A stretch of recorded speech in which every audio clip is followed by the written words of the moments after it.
Okay, so we are here taking a look at Cubic Ascent, and I'm joined by one of the developers, Split the Atom, um, who is here with me now. And Ben, how are you doing today? Very good. How are you? Yeah, I'm good. So I've got the game open here, and I just sort of started it out to get a feel for the controls. We can see Mhm. um, it's a very like simple art style. I guess I would describe it as it's not quite voxel based, but it is a like heavily simplified kind of very like boxy environment, right? Yeah, definitely. During the design process, we arrived with this gameplay of using cubes, and that influenced directly the way we designed the environments. Because having more detailed environments would bring a lot of confusion in terms of the way the game is played, and that's why we went with a very box based design. Kind of like Minecraft, basically. And so this actually also made the whole process much easier to design, uh, working within those limitations, and it brought up a lot of the way we designed the environment. Nice. So, um, do you want to talk a little bit about what the initial inspiration for the game was? Um, sure. So we met on Friday evening. It was actually my first time talking to aliens, um, and we tried for a while to come up with a concept that would be interesting and at the same time doable. So we started. I can show off some early prototypes videos afterwards. Yeah. But we started with this idea of having some delivery. Sorry. Oh, I just said like yeah, I can we can take a look at those. I'll call up your screen. Sure. Uh, Maybe I can share.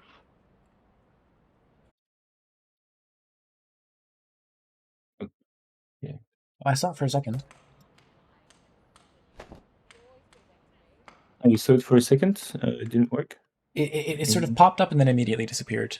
And also, hello, Oh. GD Omega Falcon. Welcome to the stream.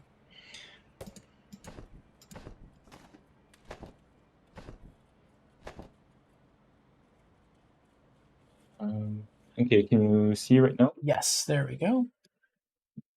Great. So we started off with this idea of working from isometric perspective, and having this idea of having a person that would be delivering boxes and trying to climb the environment using those boxes.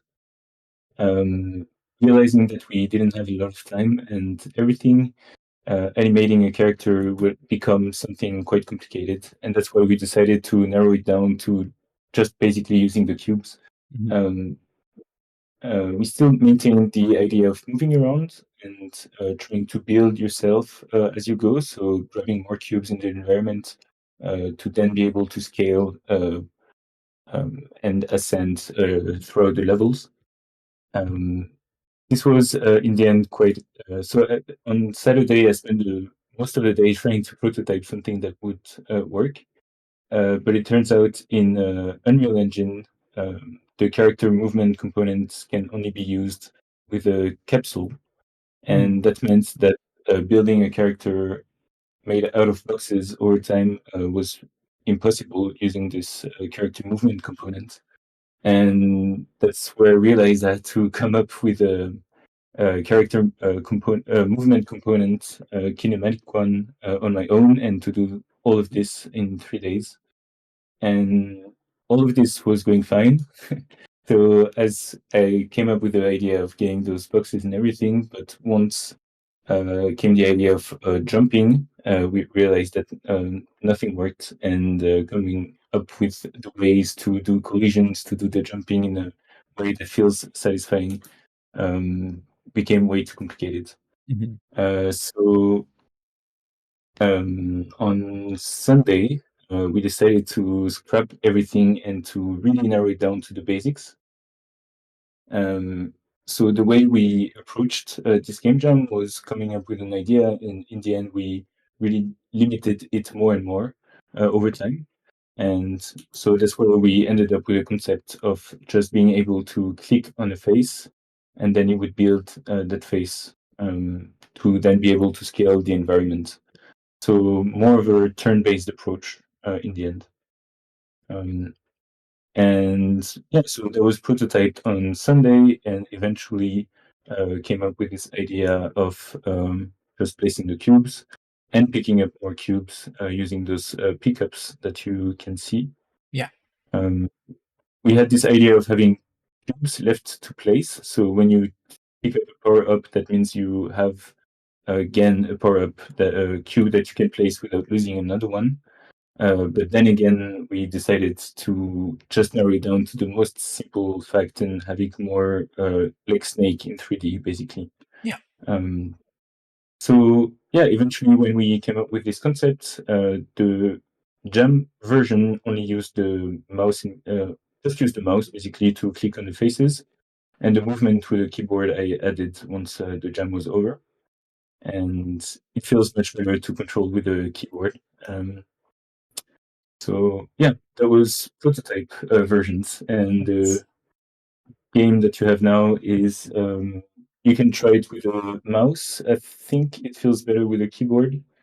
You can use E to go up and Q to go down, and yeah, that's basically the idea. Yeah, And we iterated on this and worked on this for 3 days, and yeah. Yeah, it's interesting because you have to get used to the way that the movement works relative to the camera. But I do see what you mean about it being like faster to control with the keyboard than clicking with a mouse. It is a bit of an issue. I tried prototyping where when you go forward, it always goes into the same direction, but when you're facing the front face of the cube and pressing forward, it feels very counterintuitive. So the way I did is I subdivided the camera angle into 45 degrees angle. Yeah. And that's why when you are really close to that 45-degree mark, it becomes a bit difficult to tell when you're going forward or to the right, for example. So that's something I will need to try to find a fix about to make it more readable. I mean, I think maybe like intuitively I want to say that like you could put some sort of transparent overlay on the screen. So if I were to illustrate something, it would look some sort of like gray, where you'd have like a grid lines coming out from the corners, and you could have like the controls sort of shown like this. But I feel like that might get kind of distracting. Like I sort of like the way that there is a very minimal UI, well, no UI in the game right now, other than the sort of bounding corners on the instance itself. Yeah. Mm-hmm. Yeah, I also toyed with that idea. It would take a bit longer to implement, and I also certainly. think it would detract. Yeah, so there you would need to find where to go, but I'll leave you toying around with that level. Yeah. So yeah, the concept would have been to maybe add some overlay, but I think that would detract, and I'm sure there's a more elegant solution to convey that idea better.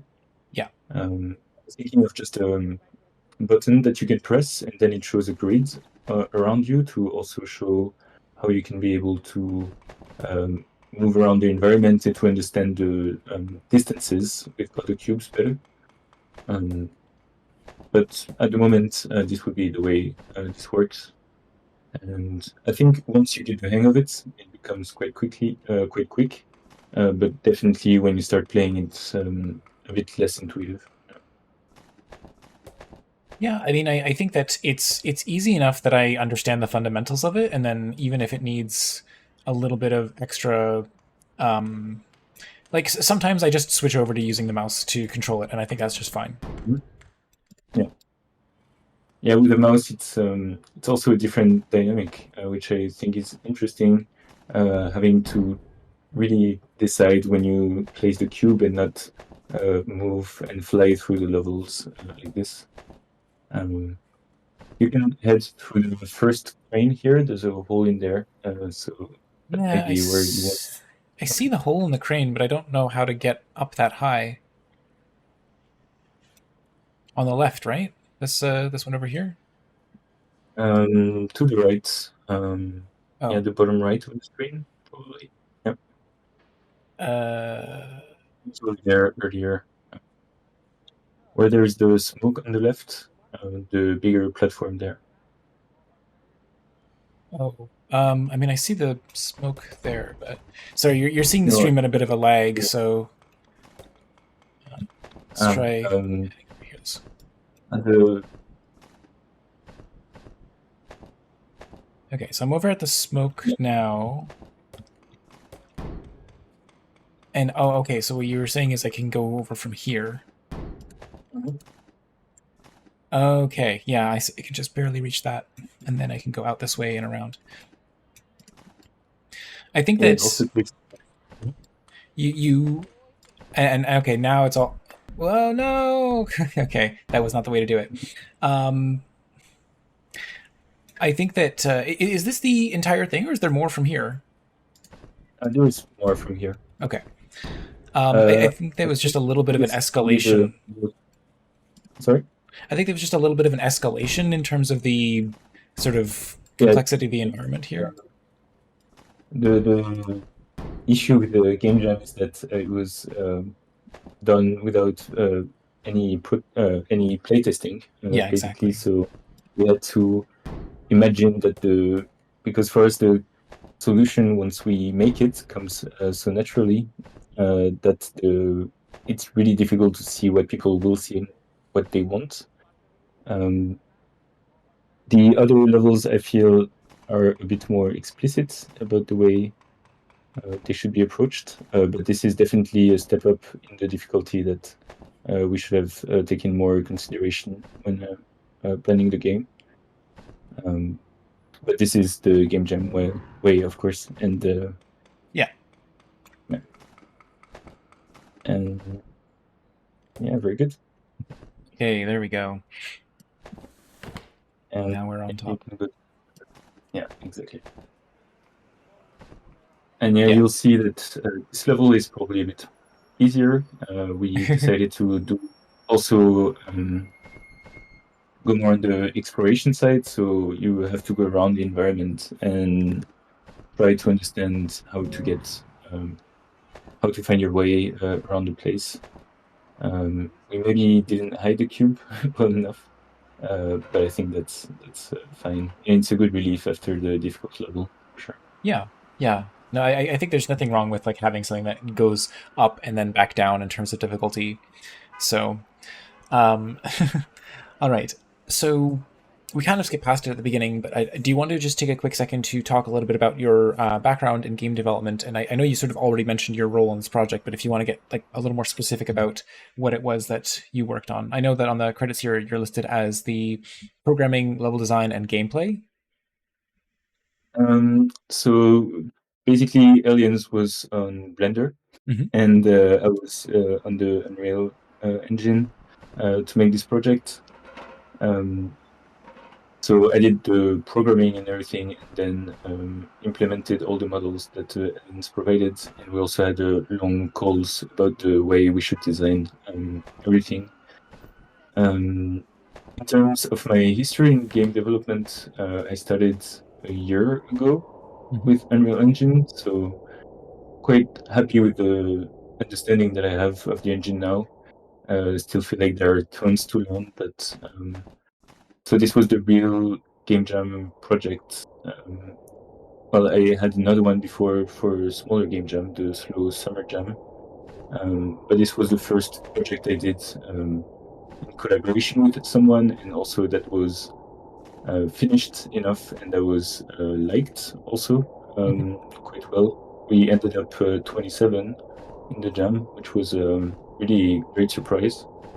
And it's also probably the project that we feel we can expand on in terms of mechanics, and also try to understand how we can explore that idea further. There's a game, Snakebird. I don't know if you've heard about it. Yes, I do know Snakebird. We I had seen the game before, and I couldn't remember the name. Otherwise, I would have taken a bit of inspiration for some puzzles, I think.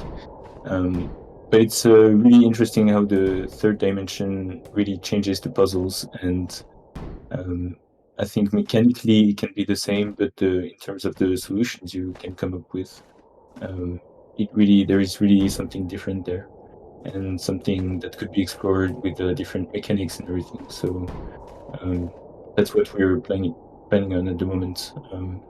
I implemented, for example, a mechanic where you, when you fall on a block, it breaks it, for example. So you have to be careful about your placement and about not falling anywhere. And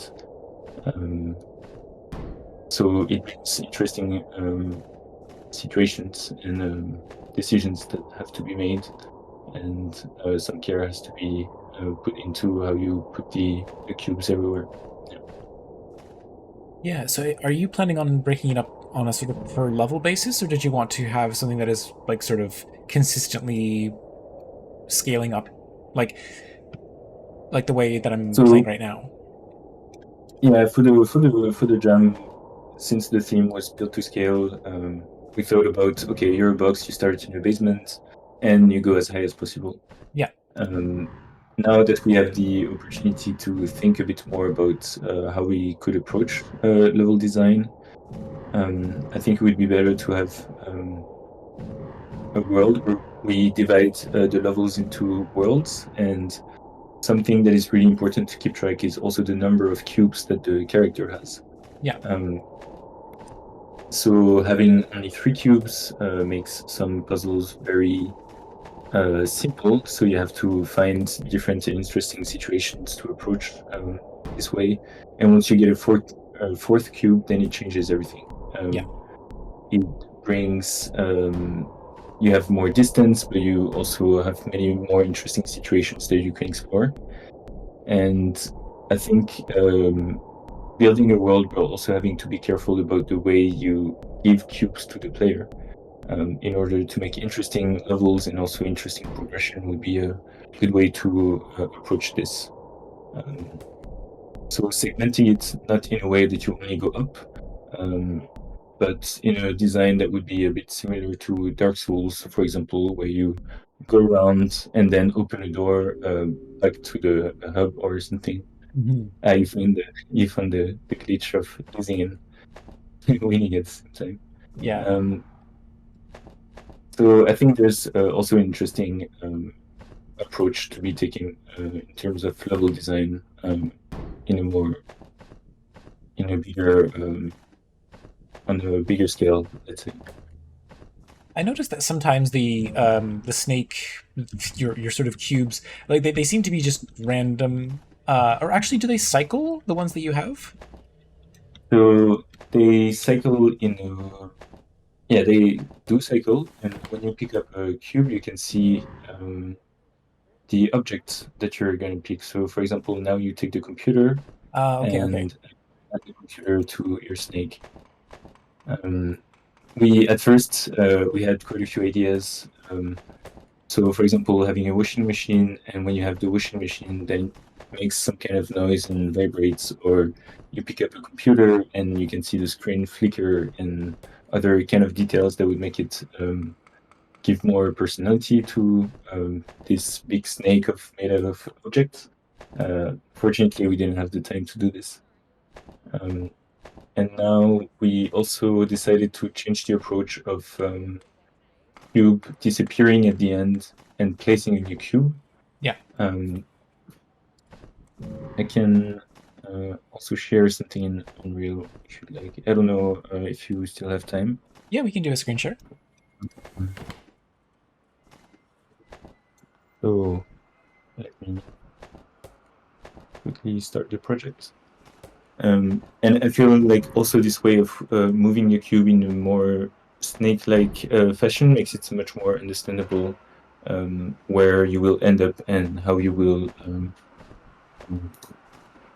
to for your positioning and everything. Okay, so I can share my screen now. Yep. I think.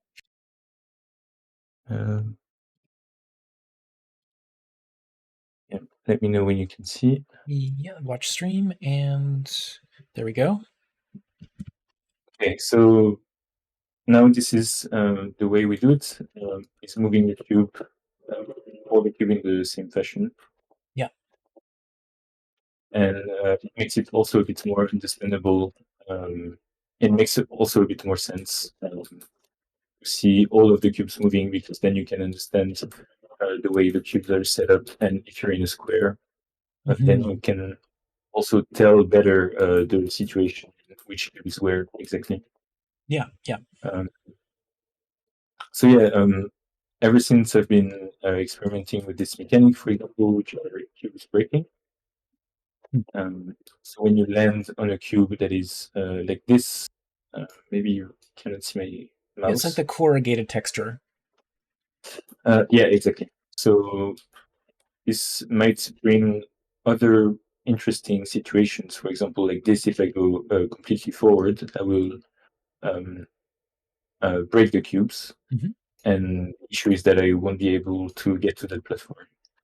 And in that way, it's you have to so go one front and then one down, and then that would mean that you're able to not break the platform Yeah. you're on. And just coming up with this mechanic has sparked quite a lot of different situations and ideas on how to approach level design, and to even though the player stays with the four cubes, you can still find mechanics around the world that makes it still interesting to move around and Yeah. end up on new situations that help you think differently on how you approach levels.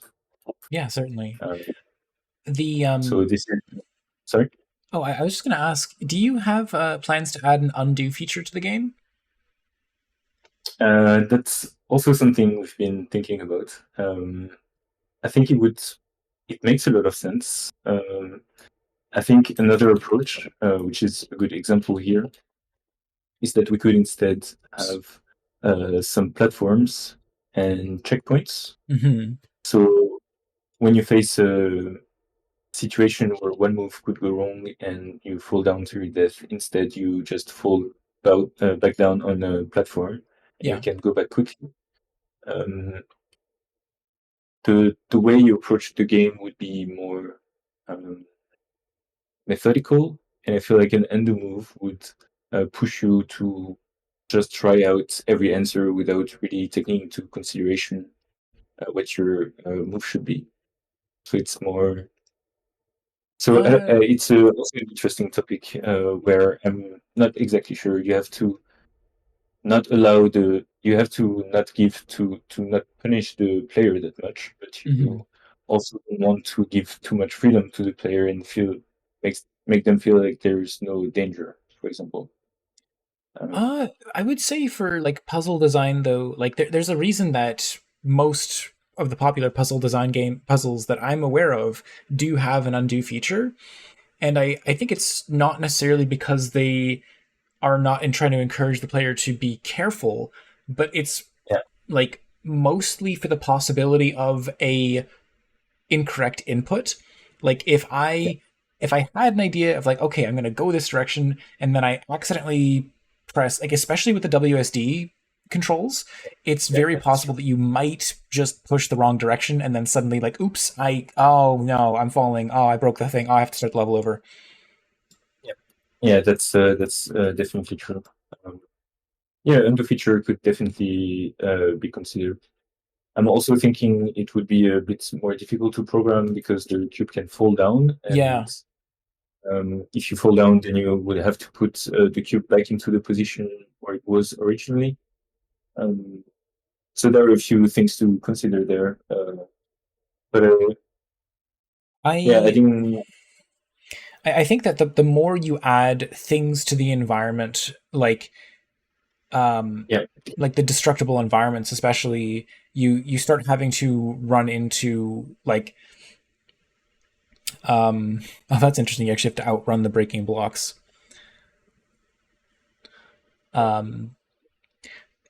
The obviously yes, the undo system, like if everything in the environment was static, you could just cache the player's position at every single stage. But as you get the the blocks that are breaking, and even as you said, like the gravity, like you start having to make things a little more elaborate, and like Mhm. fundamentally, Right. I think it's worth it. Um, Mhm. but it might just be something you have to investigate in playtesting. The main reason I bring it up is Yeah. because if you build your game in such a way that it supports that, the most naive way to do it would just be to cache the entire world state at every single stage the player makes a move. Yeah. Yeah. And because the Maybe- environment is just a bunch of cubes, that might not be too difficult. That might not take up too much space. Yeah. Um, so maybe just one undo. Um, no, Yeah, I it's. mean, I think it also if we make it a real game per se, I think that would be probably one of the most requested feature because I think that's also something people expect of it. exactly, yeah. That's the main thing, is that if you do go beyond a sort of like prototype phase, I think it would be very important to include. Um, yeah, it's the only other thing that I'm observing about the new sort of movement system, the way that you have it a bit more of like an actual snake now, is that Mhm. because your head block is not cycling. One of the things that I was going to Yeah. ask early on is if you had any ideas for puzzles that involved aligning a certain head block with a um, Yeah. Yeah. Yeah. That's a that's a good idea. We definitely are thinking about the way we can use those different blocks mechanically. So yeah, it may be the first cube here. For example, having some magnet capability, and when it goes out of that tube, then everything falls down. That would be one option. Um, we also had the idea of having sort of glass cubes mm, that when you pick up, if you fall down and if the glass cube falls down on the ground, then it would break. Um, but if you fall down, for example, imagine the yellow cube is a glass cube. yeah, It wouldn't break here, for example, so it would bring some interesting situations. And having the first cube be always the same is also interesting thing that stands out of having the player be in a moving more snake-like. yeah, So that's definitely. I think there are many different mechanics that can be used with this idea. Yeah. yeah, yeah, absolutely. I mean, as you said, like everything that worked in Snakebird can be adapted into 3D, and you also get a bunch of new design space. Like the outracing the destructible blocks is funny. That reminds me of the old Kirby games where there were these little bomb blocks. I don't know if are you familiar with those? I haven't played them, but I see the kind of puzzles those bring, and Yeah. it's interesting because the player starts a distraction, and if they think it will be, they also realize they also start some timer, Yeah. invisible timer, let's say, but that adds some tension and some pressure. Um, so yeah, that was interesting. No, I in the comparison to Snakebirds, yeah. the main mechanic that because I was looking at the game afterward and I was looking how similar those are. Um, but it turns out that the main mechanic that Snakebird brings is having two birds, so having Yes. two snakes that you move around, and that's not really something that we're thinking of bringing into the game because it has been done before, and also I think there are many more things that can be used because we have the 3D environment. Yeah. Yeah, Um, absolutely. so, for example, the the snake I don't think are breaking cubes or anything like this, and so it's much more difficult also, Snakebirds. And I think that's also a great thing that those two games start from this similar idea but explore it in different ways all the time. Yeah, and I think the other thing that I'm reminded of from this, like especially near the end of the existing game, where you have to kind of like rotate the camera around through that one small gap. Did you play Captain Toad Treasure Tracker? That's also something that Aliens showed me when we Uh, were discussing game ideas. And yeah, because of this view, it's not completely sorry, orthographic, yeah, uh, but it brings a bit of this Toad's treasure tracker idea. yeah. And so I haven't played it. I want to explore what's done there. Um, but yeah, so I was in the game exactly. Sorry. What kind of mechanic was brought in Toad? Oh, in Captain Toad, like one of the main things that they have is the idea of a sort of diorama world that you are rotating and trying to like get different views on.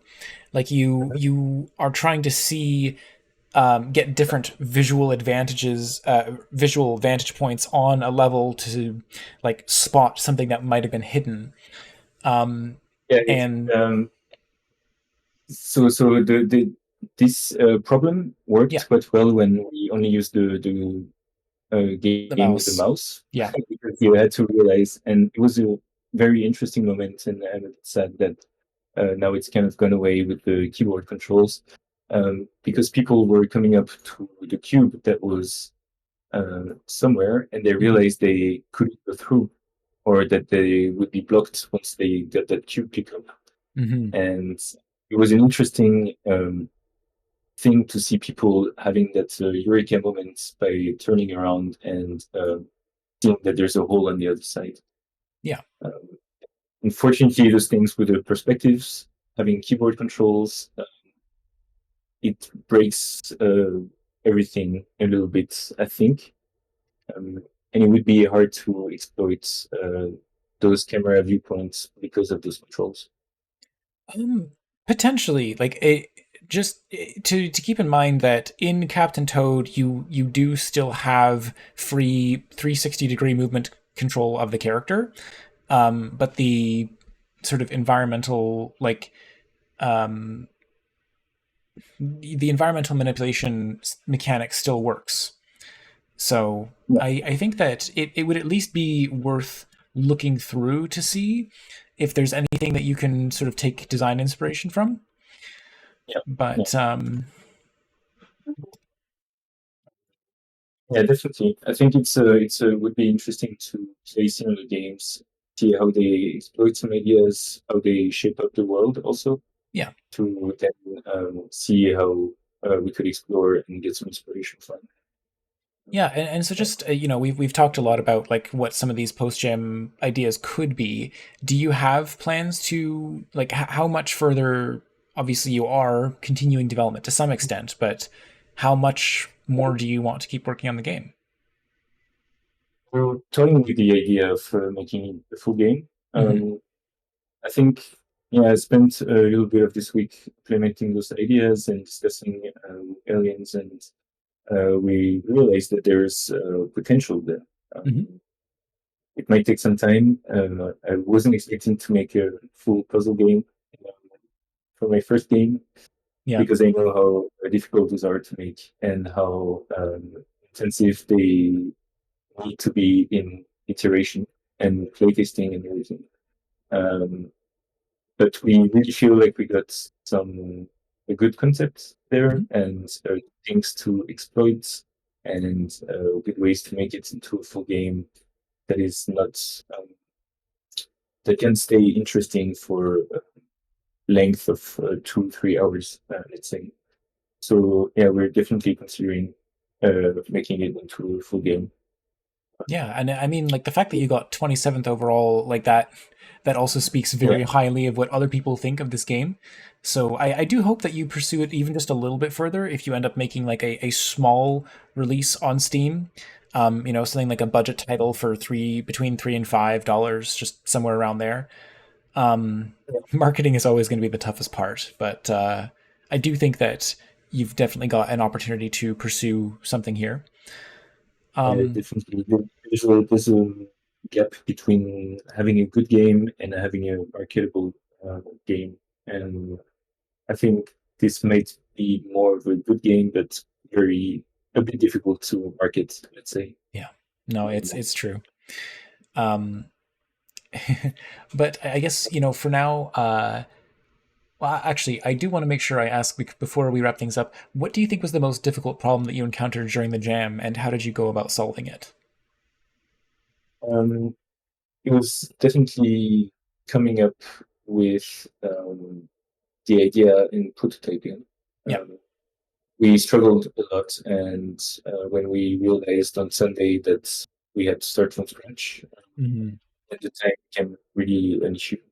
We came up with the style, and with Ellens, we're very online with um, the style that we like and everything. So that we came up very quickly with. But coming up with the mechanics and how we would approach everything was definitely the toughest parts of the jam, for sure. Yeah. And I can totally understand the time crunch that put you underneath. I'm glad that you were able to put something together and it all held quite well. I think it's interesting. The existing game, the layout of the level has a lot of room to sort of explore. Like there are a few different paths you can take through the levels, and I tend to like it when puzzle games are not quite so restrictive. Um, but I think it's a the blend of different feelings that you give to the player. yeah, Like we said earlier, to have a more difficult situation, then more of a breather in between, to have environments where it's more about exploring and trying to understand the way where you need to go. Whereas here, for example, this is a very there's just one good solution yeah, that you can do. Having some diversity there is always something that stays interesting for the player. Yeah. So this is definitely an aspect that we need to balance out. Think about. I think that's something that you have here uniquely over Snakebird is that I wouldn't say that Snakebird felt like a game that was about exploration at all. Whereas it does feel like because of the 3D environment and the fact that these can be built to resemble actual spaces, that definitely lends itself to the idea of like, well, maybe this level is about careful use and manipulation of your blocks, and then this part of the level is just about exploring a space to find new blocks to add onto yourself, and then you go back to a puzzle and you can sort of cycle back and forth between those two primary gameplay modes of exploration and the the sort of the longer you get, the more that adds to your ability to explore an environment. So I can see some very fun like sandbox style level design being possible there. So yeah. Yeah, definitely. Yeah, it's we don't want to make a very difficult puzzle game because Hmm. those are really hard to make. And for us, it's a bit more fun to have. Um, we like exploring the environments, and we really discussed about the fact that we don't want to make a game that is solely a puzzle, but Yeah. more also about a vibe, let's say, Yeah. where you take pleasure into exploring those environments and finding small intricacies that there are. So this is something that is really interesting for us, definitely. Absolutely. All right. Well, I think if anybody has any questions in chat, now would be the time to get those in. But in the meantime, I'll ask if there's anything that you'd like to plug, any social media channels people can follow you on. At the moment, we don't have any socials. No. But you can follow us on our each page. Yeah. I'm gonna stop sharing my screen now. Yeah. Yeah, so just on the each page, we might give more information there, and we want to come up with socials. So Okay. Sounds good. All right. Well, thank you so much for joining me, Ben. I definitely enjoyed my look at the game, and if you do end up taking it further, I'd be happy to do some more playtesting of future levels that you make. Yeah, it would be great. Yeah, thanks a lot for having me. It was very interesting to speak about this. And Nice. All right. yeah, keep working on this. We'll have it wishlisted. Okay. Sorry. No, no, I said good luck on Alice, your upcoming game, Oh, right? yes, yes. Thank you. Thank you so much. Yeah, I'll have it wishlisted and looking forward to playing it. Okay, that's great to hear. I really appreciate you saying so. All right. Well, thanks so much for joining me on the interview, and yeah, best of luck with Cubic Ascent. Yeah, thanks a lot. Bye bye. Bye bye. I'm just dropping the link there because I realized I didn't do it at the start.